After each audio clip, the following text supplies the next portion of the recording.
What's going on? I know you guys. Hold on. Babysitting. Well, not babysitting. I'm watching my baby, so I'm speak on a few things. Hopefully, you guys could chime in as well on some of the issues, not issues, some of the topics I wanted to speak about. I'm going to try not to be loud, but you know me. What I'm going to do is I'm probably going to download the video and put it on Facebook. Um, I was on vacation. Uh, I'm thankful that I'm back. I'm back safe with my family. I'm at home. Um, I had a little time today, so it's definitely a lot of stuff with wrestling that happened. And I spoke a little bit about it during the vacation, but not all. I wanted to speak about a few things. What up, Steve? Hey, Nanny. And let's talk about death matches.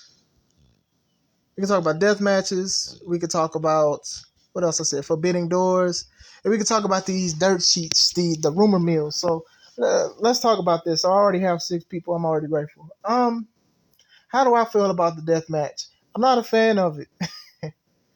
I don't see the cause for it. I do know people who have done them. I know people who I've wrestled with who have done them, and that's their choice. I'm not going to sit here and say that's the dumbest decision that they made. I don't agree with the concept. So, with that being said, for the argument of, oh, okay, well, what about hardcore matches? Because hardcore matches is just like a little bit above the death match. Let me say this about hardcore matches. Hardcore matches and even triple threats, they're supposed to be, these are my opinions, by the way. I don't want nobody to feel like I'm trying to change the narrative. These are my opinions. Hardcore matches were supposed to be special. Triple threats are supposed to be special. The issue now is that a whole bunch of companies do them all the time. If you're feuding with somebody and you guys have, let's say, 3 matches in your feud, one of those matches is a hardcore match. It's not special anymore. It doesn't become special. When I used to play SmackDown and SmackDown 2, just bring it on PlayStation, we used to pick these matches and then we'd get tired of playing with them, but we'd play those because they were specialties. You see a hardcore match almost every month and it's not even a special attraction match. Like, could you imagine? What's up, Jamie?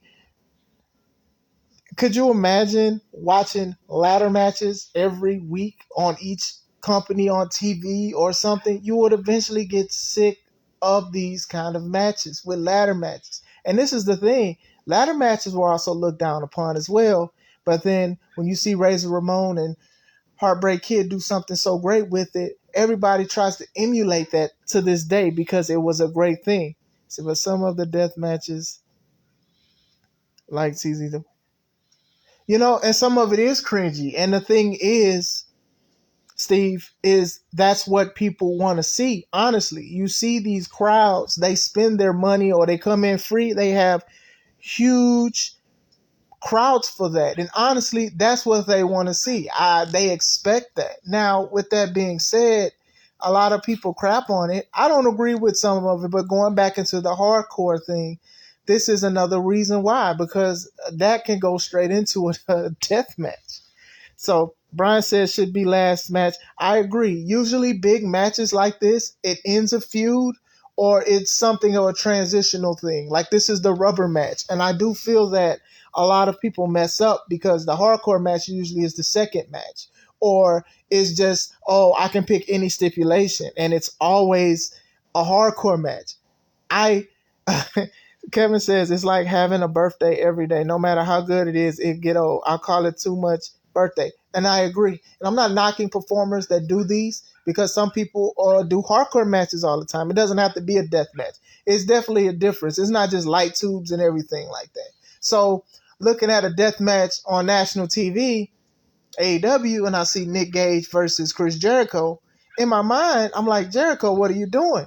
But then they said it was rigged and gimmicked and stuff like that. But it's still, at the end of the day, it wasn't something I wasn't a fan of. But the thing was, Chris Jericho is like really up there with the standard of wrestling that he can do anything. And a lot of people will say, oh, okay, he's dope. So a lot of people are saying that he's brave for having a death match with Nick Gage. Nick Gage is very prominent in these kind of matches. I even watched this episode of Dark Side of the Ring when it came out. I'm looking at the match and I'm like, man, we really didn't need to see that.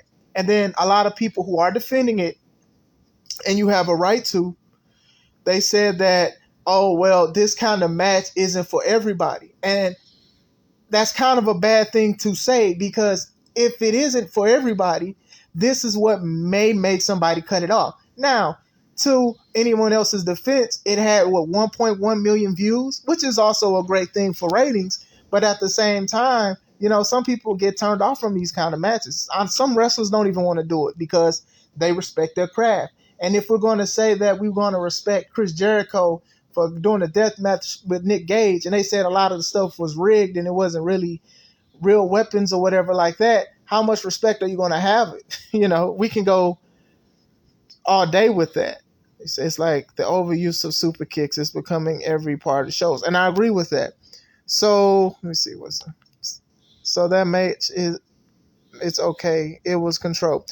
I agree, Steve. Like, it wasn't my cup of tea, and I understand. I actually like the feud that MJF and Chris Jericho is doing, the Labors of Jericho, I believe that's what it's called.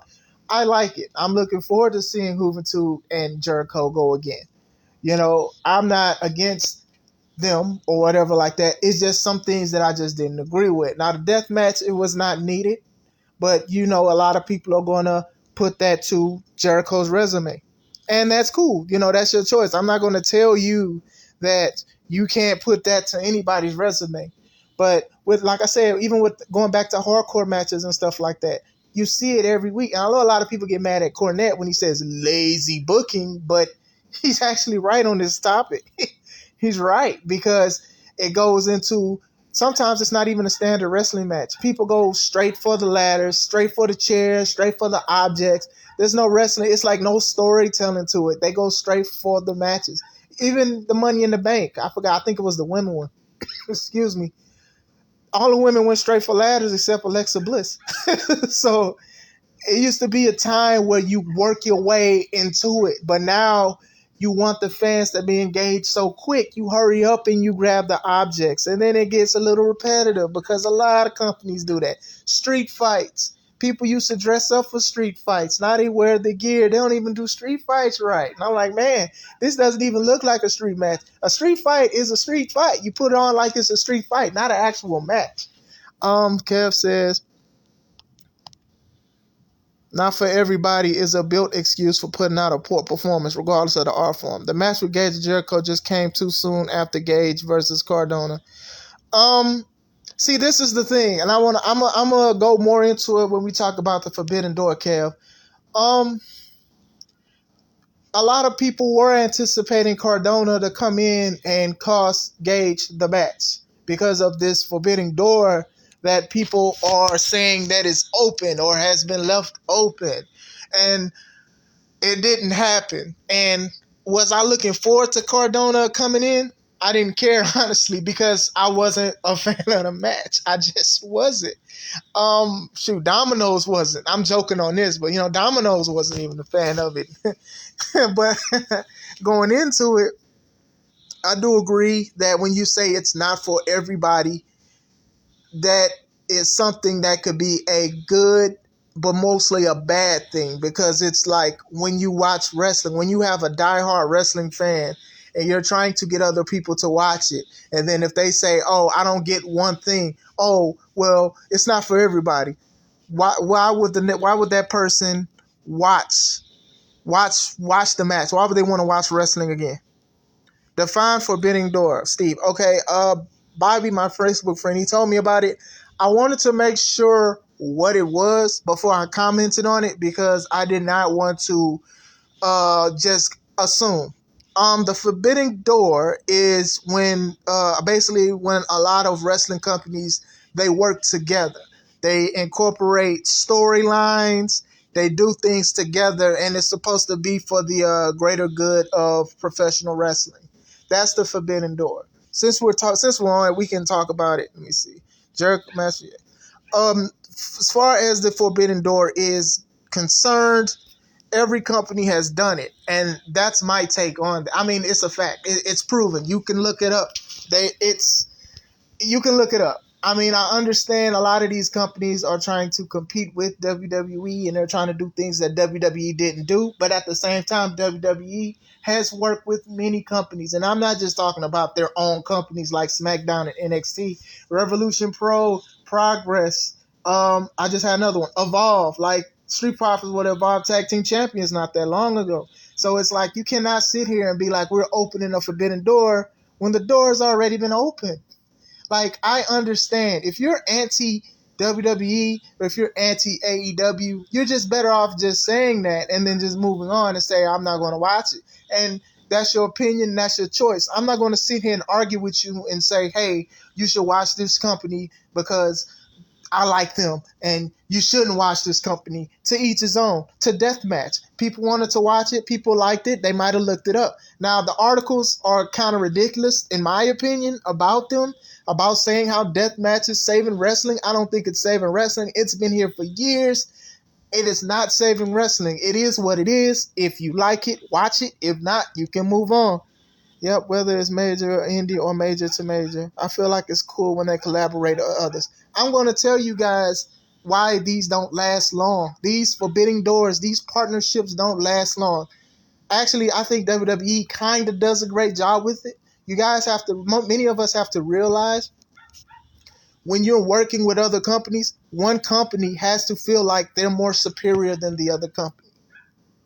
You have to realize that most of these companies, these multiple deals, these multi leagues, these alliances, they don't work well together because they don't want their champion to drop the belt to that champion, or they don't want the champion to lose to another champion. This is why they don't last long. They're very interesting. Yes, they're very interesting, and they have potential to catch everybody's eyes. You know, AEW's working with an Impact, New Japan, and everything like that. No diss to New Japan, but New Japan works with a lot of other people as well. Impact works with a lot of other people as well. Now, the deal with Impact with AEW, I was more curious into it. Okay, Kenny wins. He beats Rich Swann. Okay, cool. All right, I talked about that match. My only issue with that was that I didn't see Rich Swann on AEW at all. They were just going to Impact and promoting it. But when Kenny Omega was on AEW, he was not saying much about it. There was no continued feud. I would want to have some of the stars from Impact to be there if you want to work together. But when I look at it as one, a fan, a wrestler, and a promoter, and I'm seeing the Good Brothers, Luke Gallows, Carl Anderson, going back and forth to the shows, it just seems like, oh, okay, that's what it was. You just wanted your homies to come. That's what I'm seeing. That's my perspective, because they're still going back and forth to this day. So that's just my opinion on it. I think that they got a few views. Impact did, because a lot of people do talk about Kenny Omega. We'll go in with that. But I do feel like Impact really got the short end of the stick, because I think that Rich Swann should have showed up to AEW and beat some of the guys that they had to build up the match. You know. Let's see. Yep. AJ Bendor took the words out of my mouth. Not for everybody. I hated the AEW match. It doesn't make sense. You have a death match for your second labor and you conquer that. What is worse than a quarter hole hardcore death match? No rules. What do they do? Build up. What is worse? Give me some doubt. So stupid. Okay, I agree with you, Mike, because this could have been the finale, but now, to my knowledge, it's a singles match. And I'm excited because I was a big fan of WCW, which WCW was also working with New Japan and a lot of other companies, which is going back to that forbidden door I was talking about. Forgot. So it was the Starrcade 95. I think that was like one of my favorite pay-per-views, and I feel bad because I don't remember. It was a whole cross-promotion show. But that's just the thing. These matches, that goes back into the hardcore. You have to build up into these kind of things. And with him and MJF, I wouldn't even be surprised if them two have some kind of no fall, no count outs anywhere. I quit. I could see that even happening. Somebody said they played Rich. Who said that? Somebody said they played Rich. Hold on. I'm sorry. I'm trying to read and trying to go along as well. I'm trying not to, when I do these things, I try not to like go over people's comments, but man, it'd be difficult. Let's see. I just hope companies don't drain others. Took the words out of my mouth. I just hope companies define for them. They never continued the title loss. Right. They moved into something else, Mike. Impact is counting more on AEW. I agree, Kevin. That is true. AEW is treating Impact like grandma's house. They played Rich. Like, where's Deanna Purrazzo on AEW taking him? See, but this is what I was saying. I think that Impact realizes that AEW obviously is getting more views. They have the more solid TV deal. More people are talking about it. They have the potential. They have the financial backing to do a lot of stuff. But with the same time, usually, even if your company does take the back seat, they do get shotgun eventually. With as far as Rich Swann is concerned, he's not even in the title picture in Impact anymore. So what does that even say about his title run? It will be forgettable, unfortunately. And regardless of Rich Swann's personal things that was going on and stuff like that, they gave him a chance. Like I said, I wasn't a fan of their match between him and Kenny. I thought it was a little too much going on. We kind of knew what was going on. I mean, even in the video that I made about it, the Omega symbol was in the Rebellion's logo. If you actually look at it, Kenny Omega's logo. As far as Deanna Purrazzo goes, I love Deanna Purrazzo. I think that Impact did her right compared to what she did in WWE. I will say that. Like, this woman, she is a workaholic. I respect her. Like I said, I don't know about the cross promoting because now, AEW is talking about Forbidden Door. Forbidden Door, they say it every show. Now they're talking about wrestling with people from New Japan and calling them out. I don't know if they're going to go back to Impact. I mean, it would kind of suck, but maybe that's what the deal was, to work for like a couple of months. So, you say, Rich. Rich was a placeholder. I agree with you, Richard. It's funny you said Rich was a placeholder by Rich. You know what? I agree. But it does suck, though, at the same time, because you could drop a title to another company, or you can lose to a champion from another company, but you can still make your belt seem like it matters. And the problem with that was Rich was never on AEW at all. So even if somebody didn't know who was going to win, many of us knew who was going to win. You knew that it would have been a little bit dope if Rich came out of nowhere, because Kenny was doing both shows. He was going back and forth. So why would I bet my money if I was a betting person? I don't do that on wrestling. Why would I bet on Rich winning? Placeholder or not, you're supposed to make them feel special. They're supposed to be special. You're supposed to put them on a pedestal to make them, they're your champion.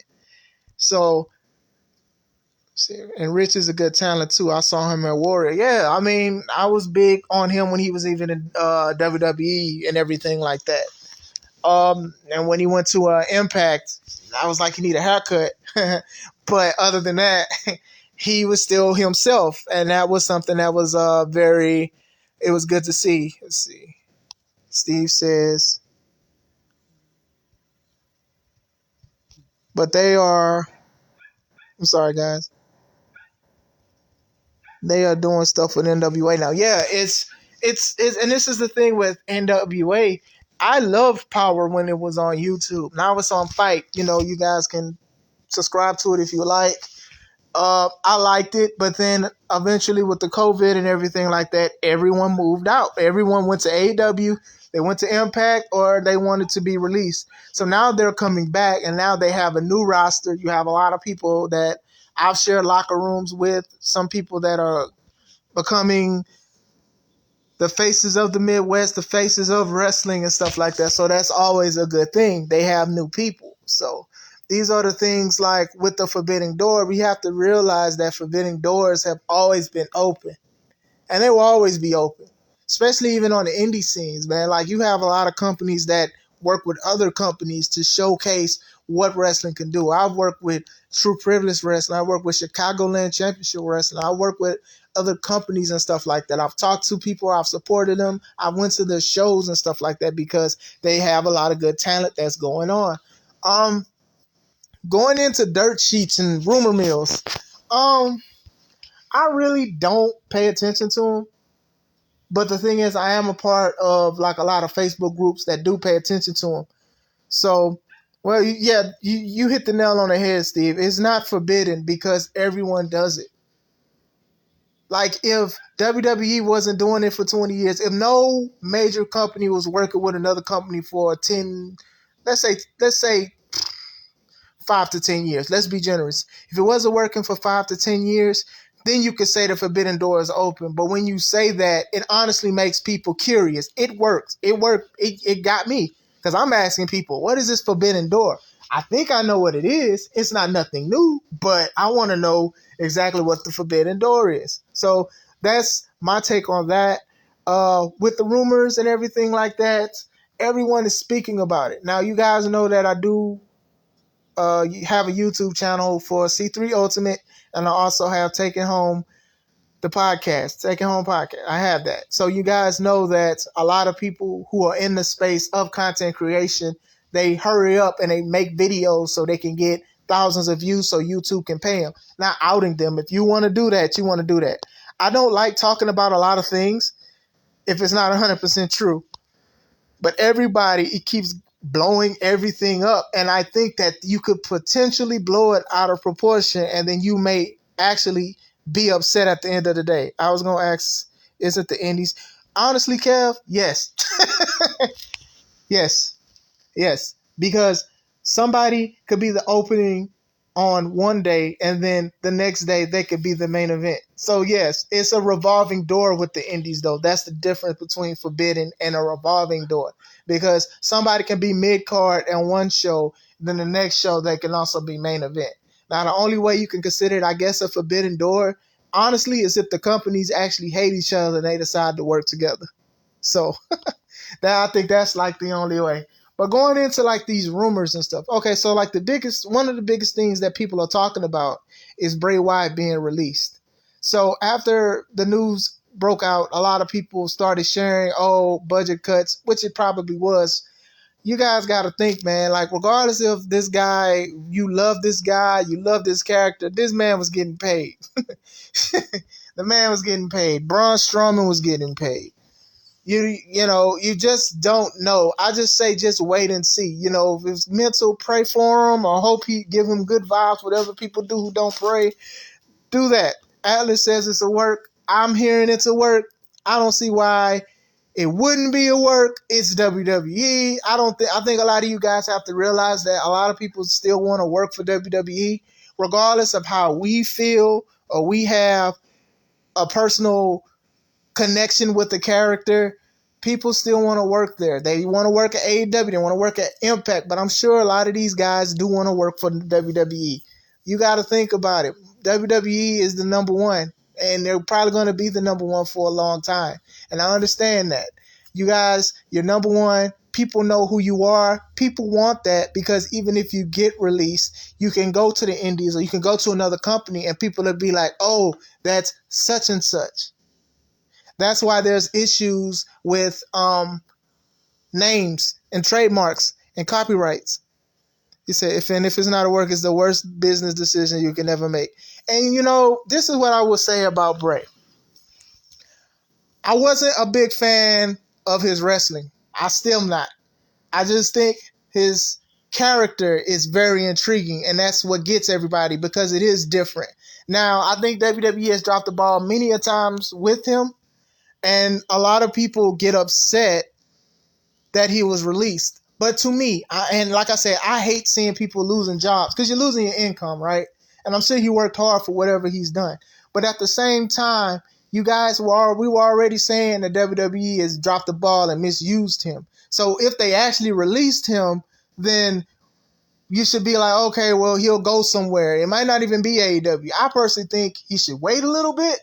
This is me. Because everyone does the same thing when they get released by WWE. And I'm not lying. Think about it. They get released. They do the clause, 90 day clause of no compete. Then they go all on the independent circuit, win all kind of belts. Then either show up at Impact or AEW. It's the same thing. What makes it special, though, I'm sure that the companies that are booking them are getting their money back and maybe breaking even, but well, what is it? I mean, when Cody got released, Cody did it. Malachi Black, aka Aleister Black, is doing it. A lot of people are doing it. They all do it.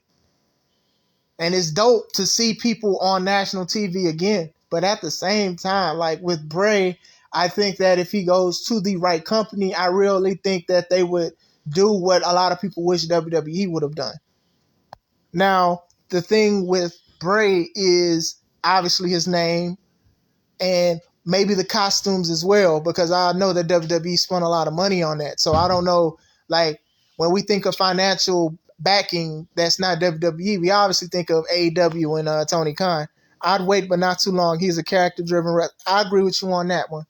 I wouldn't say like wait like next year or something like that. I wouldn't say that, but just wait a little bit because people are anticipating. I mean, look at what everyone's doing now with Daniel Bryan and CM Punk. Like, it's like people are sharing saying it's 100% done. You have people already trying to tell us what Daniel Bryan's contract is, which I think is ridiculous. Like you guys have to hold off on just assuming. Like even this morning, right? Everyone was hearing a superstar asking, a major superstar asking for a release in WWE, right? Everybody thought it was Alexa Bliss and Adam Cole. These were like the two top names I heard this morning before I even got on the plane to come back home. Everyone was assuming it was Alexa because Alexa was upset that Bray got let go. And then it was Adam Cole because Adam Cole's contract ended, but it's extended, but they said it might have ended yesterday. So this is what I'm saying. And then it wound up being who? Ric Flair. So this is what I'm saying. It was Ric Flair, but people thought it was Alexa. They thought it was this. My thing is this. Just wait for it to pan out. Surprises aren't even much surprises anymore because these dirt sheets and rumor mills ruin it. Can you imagine just watching TV and then all of a sudden, oh my God, Malachi Black. People knew Malachi Black was on AEW. So now if Daniel Bryan or CM Punk show up, especially CM Punk in Chicago, if he shows up, everyone's going to lose their mind because of what he said. But at the same time, it's just like, dang, man, it's not even going to be, it's going to be special, but it's not going to be as big as it should have been. You said Cole is shirts, costumes. Let me see. Hold on.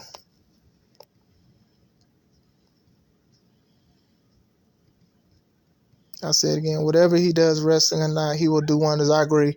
Kev says The Fiend is dead. I will wait next year so people don't expect it like the superhero movie and you see it. Kev says Cole is never leaving NXT.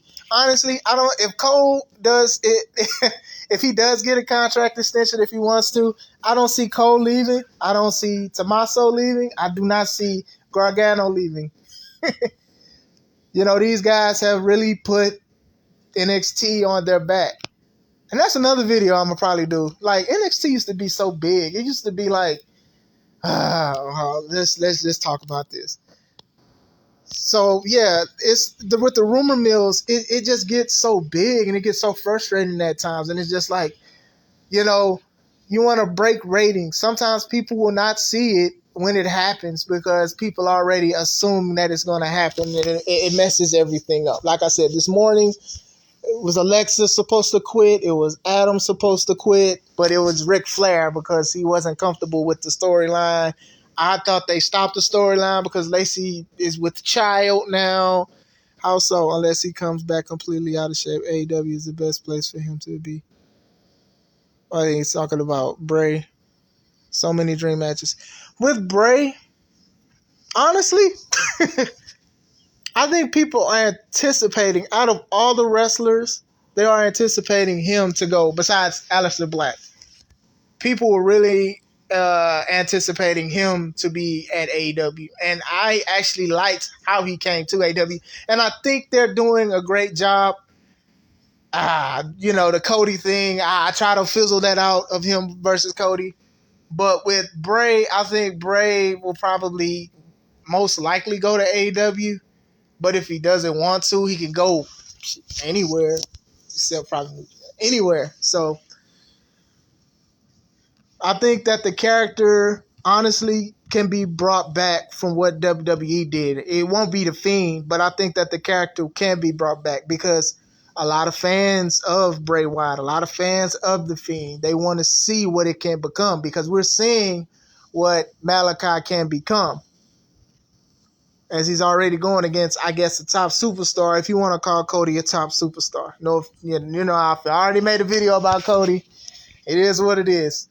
But I don't know, man. I just miss, and I can just cut this off and I could just, watch it on TV and then it shows. But, man, it used to be a dope thing to, like, watch something and then see somebody come in you never thought you'd see. Like, when was the last time I was just like legit like stoked that somebody came to a company? AJ Styles.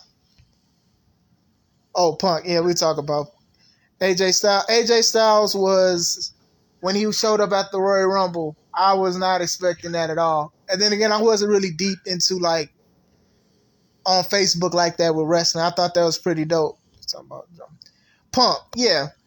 We missed the Punk. I think Punk will do great in Chicago if he comes back. Like I said, I don't know. I'm not confirmed. I know that Punk working in AEW with the talent there. Yeah, I think that Punk not. He said Punk not coming back. See, this is the thing. If Punk does not show up in Chicago, the only people that should be mad that Punk didn't show up is the people that anticipated Punk showing up in the first place. Now, with Punk and even Daniel Bryan potentially and most likely signing, the problem is a lot of people are already assuming that what's his name, Adam Page, is out of the title contention because he lost his match that doesn't give him a title shot. Like as soon as he lost that match on Dynamite, a lot of people were like, "Oh, well, he's never going to get a title match soon because Daniel Bryan and CM Punk, and they're the bigger draws." And this is what another pinpoint that I want to say, that these guys will draw a lot of money when they come in. If they wrestle, even if they compete, they're going to draw money. And I like Adam Page. I think Adam Page should have won when he went against Jericho. But as a business, as seeing somebody you want people to watch your product, it was smart to give it to Jericho. But then they gave it to Moxley, who was just released as Dean Ambrose in WWE. You see what I'm saying? Like, like it's the thing about ratings, and that's the thing that I always say. Like, a lot of people already was loving AEW, but before they made major signings and stuff like that. So when you realize when you're bringing in guys like Malachi Black, or you're bringing guys like possibly CM Punk or Daniel Bryan, you're bringing these guys in, you have to realize that the people that's there that you like, you may or may not see much of them anymore unless they're exiled to AEW Dark or Dark Elevation. You have to realize these kind of things. It's just a part of business. You want your business to grow. You want more people to see it. If Stone Cold came back right now, it'd be game over in any company he went for. But we know he's not because he says he's not. And that's something we believe. And I think a lot of people believe that Punk isn't coming back because Punk just said he was tired. So, like I said, we'll have to wait and see. The Adam Page deal is an old school, long story. It's not done yet. And I understand that, Atlas. And I do, because I think with now, it's just a lot of one and done. But I want to say we don't have a choice as the company. We want to sit and wait. But I would have thought that the Young Bucks and FTR would have been a longer feud. Like, they only had one match. And it's like, really? Like, you guys were talking mess on social media and stuff like that. Then you guys are under AEW. You had one match. Bucks went over, and then that was it. Like, that one low-key upset me because I am a big fan of FTR. And it's like, you can always go back and say that's continued a rivalry, sort of like even what Cena and Orton has done over the years. But, man, it was like, dog, are y'all going to go against each other anytime soon? Now FTR is going against Ortiz and I believe it's Santana. Like, and they're solid. They're all solid tag teams. But it's just like, where are we going to go from here? I personally hope that Adam Page will win it because I feel like this is something different. It's so easy to say when you're a new company you're going to do something different, but you also do the same things. So what else? It was something else. I forgot. It was. Said Punk is not coming back like he gets permission to use the entrance at WWE. Like I said, I don't know because like I don't know. Like that's my take. I just don't. Like I said, I'm not going to flood my Facebook or my YouTube channel. Oh, I heard this. Punk might be this. Punk might be that. Like I think nowadays people have to realize, especially these people who lie on YouTube and say they have exclusive information. Like one dude just had to renege this morning because he assumed that it was Adam Cole and it wasn't Adam Cole. So that's just the thing. Like to this point, when somebody says I have exclusive deal, such and such, talk to me, I'm like, who hasn't? Everybody almost has a Twitter, an Instagram, or Facebook, Clubhouse. You have things. So it's like you cannot. Hold on, yeah. So it's like you cannot just say like you have something exclusive to somebody. So I don't know, man. It was something else I wanted to talk about. But yeah, those dirt sheets could be poisonous, and then they can also mess up a company, especially if people are expecting something that they didn't even say was happening. But all they said was expect something big, and then people are like, okay, it has to be something huge. That page did this long. I mostly wait before I believe. And that's my thing. When I heard the first announcements that Brian and Punk had signed, I was like, oh, okay. I can definitely see Daniel Bryan going with everything that's going on with him, and he also wants to go to New Japan. I know that for a fact. But with Punk, I think Punk will be like the shocker because of everything that Punk has went through and what Punk has said. But I really do wait. Like I said, like I'm not going to sit here. Like the next time I will talk about a CM Punk or Daniel Bryan in AEW is if they show up in AEW. And if not, this will probably be it, unless they do something wrestling wise that is something worth talking about and I give my opinion about. You know, just my opinion. I'm nobody. I just live life. You know, I just think that a lot of people think that everything they're saying is the truth, but it's like if you didn't hear Daniel Bryan or CM Punk say it, or you didn't see them show up on TV, then there's not much to say, you know. Hey, mama. I mostly wait for things. And page there. Punk is not. I was talking Punk. Yeah.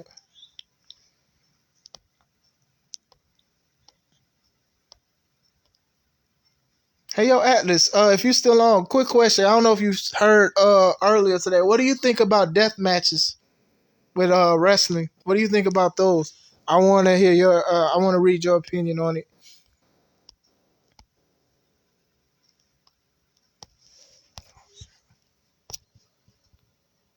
Mostly wait. I don't pay this. Oh. It's crazy how fans get mad at companies for doing what the dirt sheets report instead of outlet report boss order. But that's the thing. You have so many uh, outlets. You have so many outlets. People are just going to go and say anything, and it's not right. You know, it's not even valid. I'm trying to add Atlas now.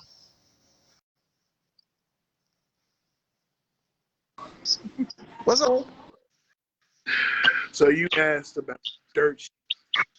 Okay, so as a worker who started his career doing primarily hardcore matches, I did hardcore matches roughly from I got the business in '97, so I did hardcore matches pretty much all the way up until 2007. So if you do them right, death matches can mean something. The Okay. problem a lot of times people overdo the whole hardcore aspect of everything else. So thank you. Oh, thank you. Get my dad. Yeah. But like I said, it all depends. A lot of times, too, if you are doing anything in the business, it has to be for a reason. You can't just go out and just do random Okay. spots for the sake of random spots. You can't just have random. Okay, so here's the thing. Guys like Nick Gage. Nick Mm-hmm. Gage is one of those polarizing figures in the business. And he's polarizing because a lot of people, primarily on the West Coast, love hardcore wrestling. They love it to such a degree that it doesn't matter whether there's actually a storyline in it. As long as there's blood, guts, and some sort of ridiculous violence, they're all about it.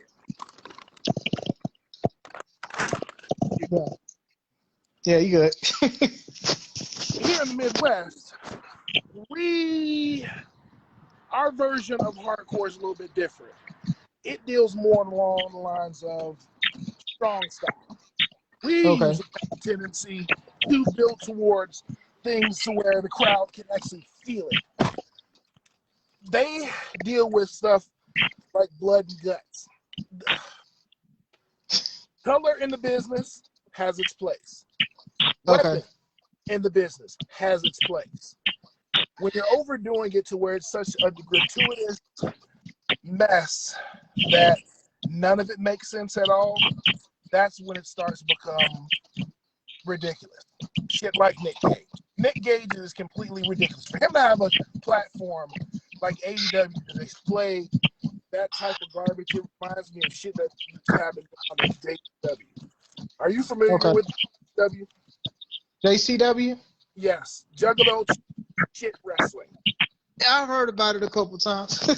So usually, if anybody is still on, is interested in that, just go look up some Smoke JCW stuff. That was primarily how it was. I used to work matches with Ivan down in Indiana, and we brought in a guy named Corporal Robinson. Corporal Robinson is one of those guys that worked in the JCW who was primarily used for that whole shock factor thing. Not that he couldn't work, but he had become so dependent upon that style of wrestling that that's all he's known for. Abdullah the Butcher is another one of those guys. Yeah. Honestly, outside, when your only gimmick is that you bleed, you really don't have any other marketability. So, Nick Gage, he bleeds.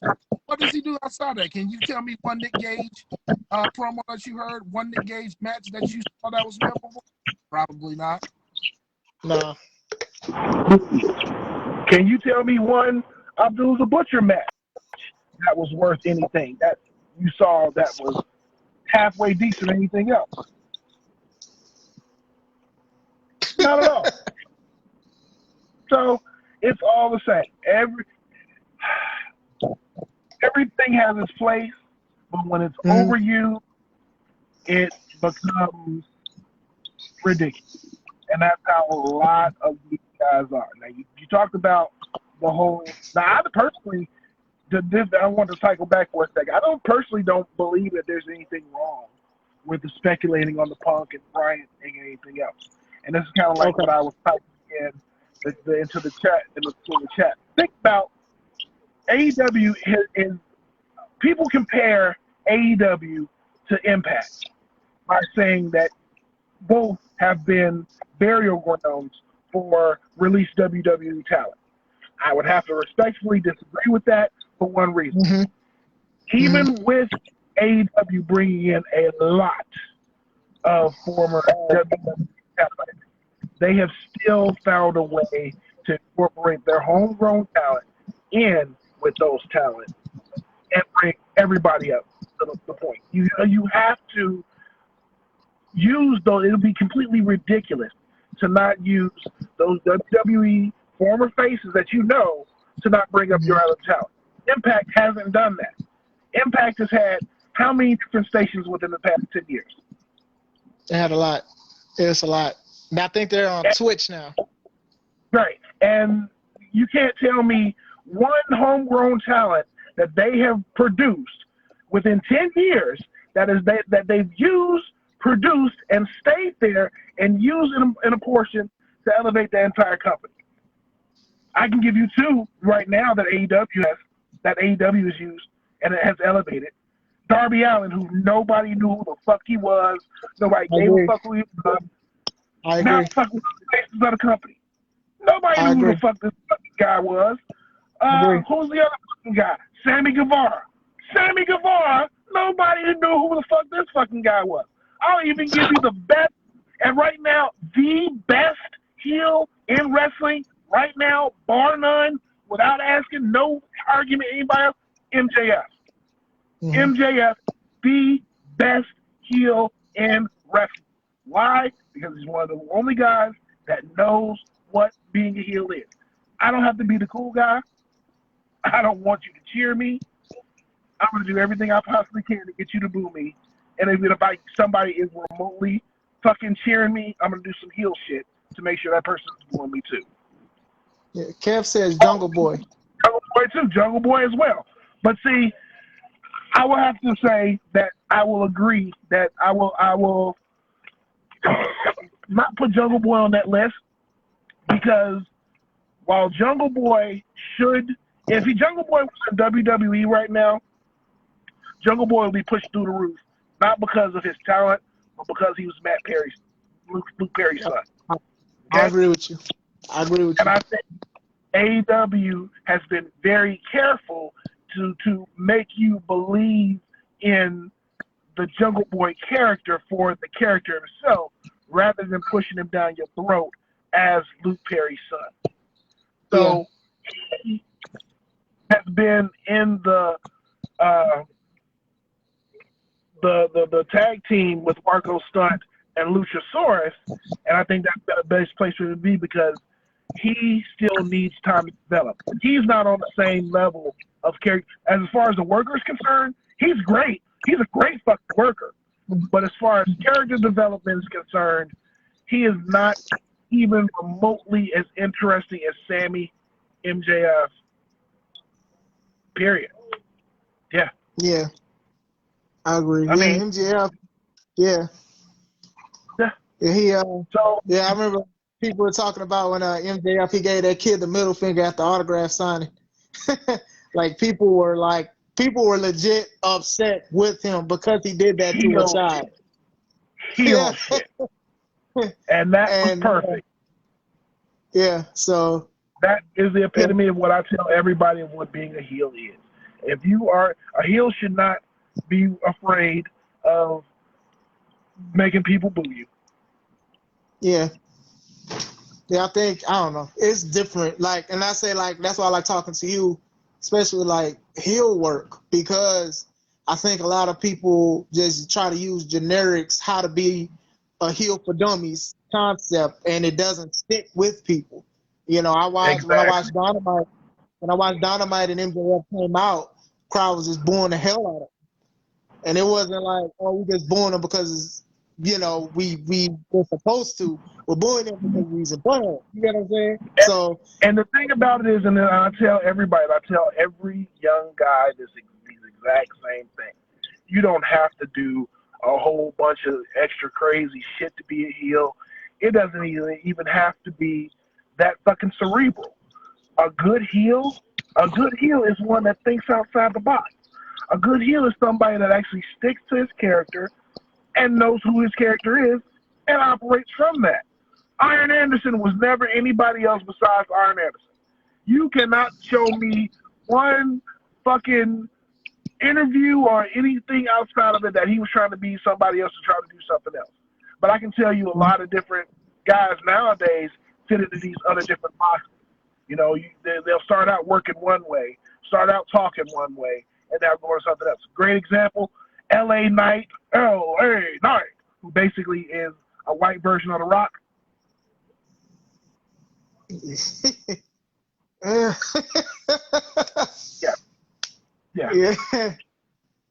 I remember him. I remember him as Eli Drake.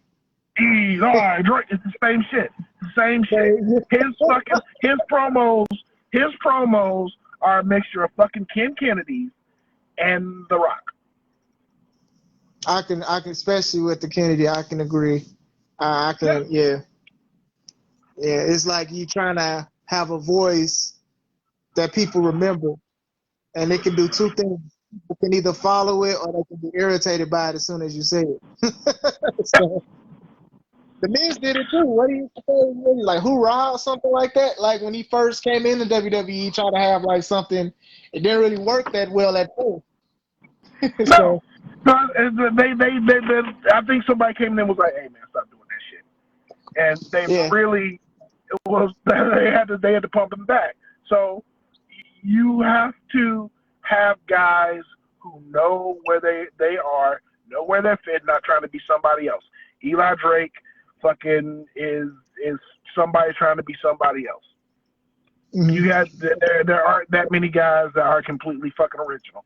MJF is the last guy that I've seen, and he's not really all that original. He is a throwback from the fucking 70s and 80s, 70s and early 80s, because he's an old school Ric Flair heel. He's basically doing all of the early Ric Flair heel stuff, but he's pumped into the fact that he's an asshole into it, and that's what's gotten him over. But his shtick isn't that much more different than anybody else's. Sammy started out being a okay heel, but now Hmm. since he's morphed into the face thing by osmosis by being with Jericho. So Yeah.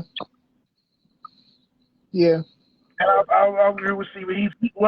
He's less Piper because Piper really did. If you look at a Roddy Piper interview, Roddy Piper never really said anything intelligent. Roddy Piper just fucking that was Roddy Piper.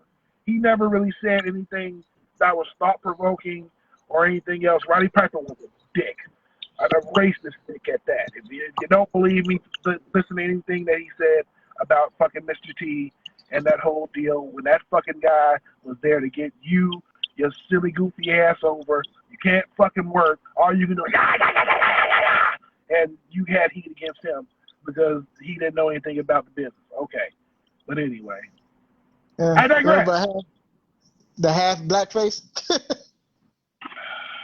Yeah. So a lot of these guys, I mean, originality in the business is something that is sorely lacking. It's something that I wish we can go back to having. The business, I think, if a lot of guys knew what their position was as far as character wise, um, it would be you would see a lot more interesting shows, especially on the indies. Yeah. I've said it before. I'll say it again. Every show is a cookie cutter show. The only thing that I've really been real talk. The only thing that I've really been interested in really has been you and the Ewok.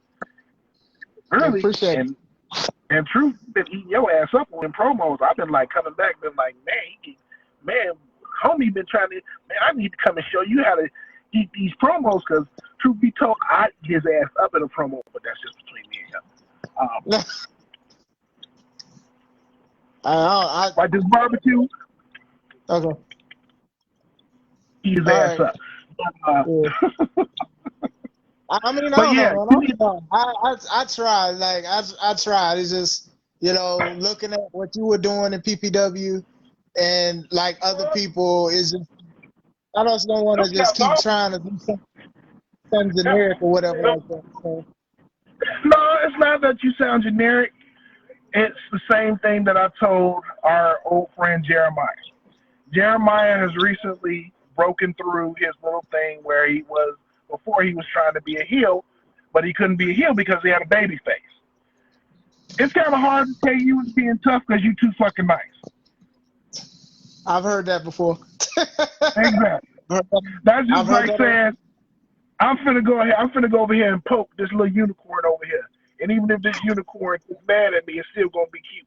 Here, let me go and poke it. That's you, motherfucker. You the motherfucker. I'm gonna go ahead and poke this motherfucker. I'm gonna kick your ass. He gonna kick my ass. Look at me cute. I've heard it. Yeah, I've heard it before. So that's where it is. And you are the type of person that they have to book you in. Somebody has to do something to you to put you in a position to where you're fighting from the bottom. That's the way you have to constantly be booked. You have to constantly be booked to where somebody's coming after your family to make it believable. Somebody is booking you underneath to where you're fighting from underneath to make it believable. Okay. Or You're fighting from an angle of an insult. This guy tried to come at me. He tried to take me out. Now I'm coming to get your ass. That way you don't have to talk. Because anything else you try to come across, it comes across too nice. Because you're too fucking nice. And anybody that actually knows you knows Chris knows this motherfucker too. Man, this motherfucker ain't about to whoop shit. This motherfucker. Man, somebody get this motherfucker something to drink, please. Man, I've been trying. I've been working on it, man. I've been working. I've been working on it. Like I've heard it. I heard it a lot. Like when I was practicing, they would say it like, "Dog, like I'm smiling now." They were like, "Smile too damn much." So right, that's the thing. So that's when the angle has to shift. And you can't go from if it's gonna be a one-upsmanship, okay, let it be a one-upsmanship. But on a semblance of I'm gonna get you, you've been talking shit or whatever. Nah, that's not your lane, bro. Because you're too nice. Too nice. Motherfucker need to come in and stank on you. If he came in and stanked on you, and you like, okay, motherfucker had a match next time, or he was somewhere else, you came and got his ass, or y'all did a fucking outside promo where he did something in the ring and did something cheap, or what have you, and then you come along afterwards, and y'all cut an outside deal where you jump his ass, going to his car. Oh yeah, that shit'd be hot. Cause then they'd be like, hey, Chris, this shit. You see, you beat this motherfucker with a tire iron. I got you.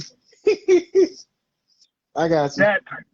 So yeah, going from there. So unless you actually know it's being my heel shit works because people knows I'm an asshole. I hold no bones about being an asshole. I have practiced it. It's a well honed credit. It's a talent that I've nurtured over the years. My wife will tell you about it. I talk shit in my sleep. So there's I can't be anything else but a face. Being a face to me feels foreign. So when people try to come across as being a heel and doing the tough guy thing or do the whole aspect where it doesn't seem genuine, and that's where your thing comes in, I'm be like, man, this motherfucker, he's a nice church going motherfucker. This motherfucker look like he help old women across the street. I mean, hey man, the streets be vicious, man.